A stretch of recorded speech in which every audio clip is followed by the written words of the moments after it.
আবারও আমার নতুন রেসিপিতে আপনাদের স্বাগত। আমলকির স্বাস্থ্যগুণের কথা বলার অপেক্ষা রাখে না। আর এই সময় বাজারে ভীষণ ফ্রেশ আমলকি পাওয়া যায়।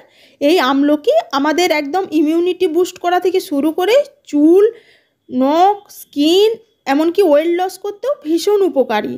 আর সেই দিয়েই থাকবে দুর্দান্ত একটা রেসিপি, আর তার সাথে থাকবে দুপুরে খাওয়ার জন্য আরও বেশ কয়েকটা মেনু। সেই দিয়েই যে সুন্দর করে থালাটা সাজিয়েছি, তাই স্কিপ না করে পুরো ভিডিওটা কন্টিনিউ করুন। আশা করি আপনাদেরও ভীষণ ভালো লাগবে। নমস্কার, সুরভি রান্নার তরফ থেকে সকলকে স্বাগত। আমি সুরভি আবার একবার চলে এসেছি আপনাদের মাঝে আমার নতুন একটা রেসিপি নিয়ে।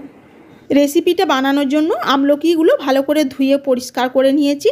এবার একটা গ্রেটারের সাহায্যে আমলকিগুলো গ্রেট করে নেব। আমার এই পুরো রেসিপি দেখার পর আপনাদের যদি ভালো লেগে থাকে তাহলে প্লিজ যারা এখনও আমার চ্যানেলটি সাবস্ক্রাইব করেননি তারা আমার চ্যানেলটা সাবস্ক্রাইব করে পাশে থাকা বেল আইকনটা প্রেস করে দেবেন এরকমই সব নানা ধরনের রেসিপি পাওয়ার জন্য।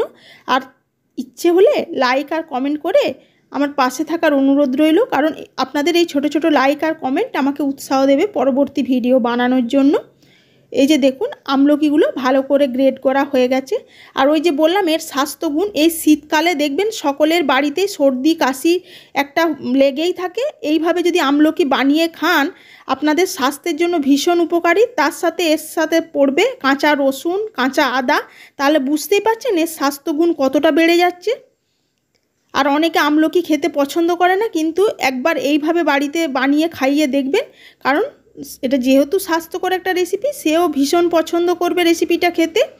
আর সারা বছরের জন্য আপনারা আমলকি সংরক্ষণ করে নানা ধরনের রেসিপি বানিয়ে রাখতেই পারেন, কিন্তু যখন এই সময়তে ফ্রেশ আমলকিটা পাওয়া যায় তাই সেটা সদ্ব্যবহার করে এইভাবে রেসিপিটা বানিয়ে নেবেন। আমলকিটা গ্রেড করা হয়ে গেছে। এই যে দেখুন এর সাথে আমি 2 কোয়া মতো রসুন গ্রেড করে নিয়েছি, আর 1/2 ইঞ্চি মতো আদা, ঝালের জন্য একটা কাঁচা লঙ্কা। আপনারা যেমন ঝাল পছন্দ করবেন সেই অনুপাতে লঙ্কাটা অ্যাডজাস্ট করে নেবেন। এবার এই সমস্ত উপকরণগুলো আমলকির সাথে একে একে ভালোভাবে মিশিয়ে নেব।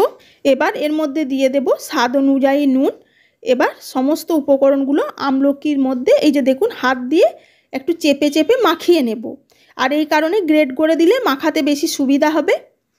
এটা কিন্তু চামচের সাহায্যে হবে না, এটা হাত দিয়েই আপনাকে করতে হবে। তাই হাত দিয়ে ভালোভাবে মাখানো হয়ে যাওয়ার পর এবার উপর থেকে দিয়ে দেব একদম ফ্রেশ কুচানো ধনেপাতা।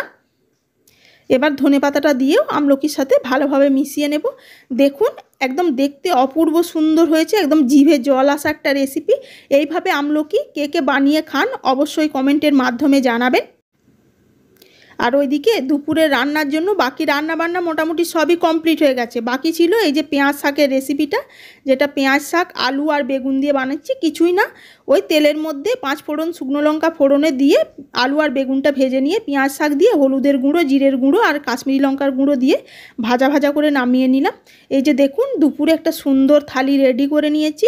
পালং শাক ভাজা, পেঁয়াজ শাকের সবজি, বিনস আলু ভাজা, পেঁয়াজ দিয়ে একটা সবজি, মুগের ডাল, ছানার কোপ্তা করে কারি, আর এই যে আমলকির চাটনি।